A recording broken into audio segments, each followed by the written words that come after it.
The next additional function that we provide is the relaxation period. How AutoCount handles the relaxation period.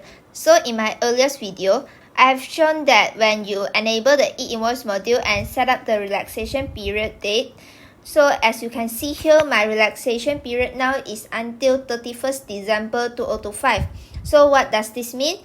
This means that whenever your document, your invoice, your credit note, your debit note is before this date, we will somehow put it as a flag to force it to do consolidating. You can see it in your sales invoice. Let's say I click on New, Document Info.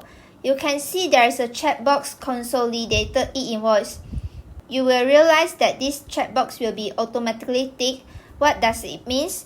This means that this invoice, regardless of whether you have any TIN number, it will be submitted as a consolidated e-invoice.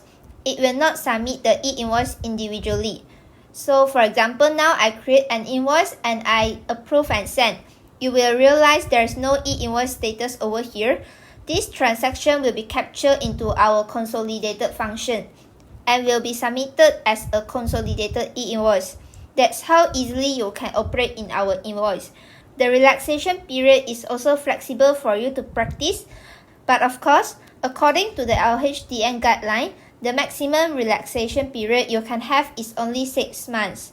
So this is how you should actually play around if you want to manipulate the dates of relaxation period.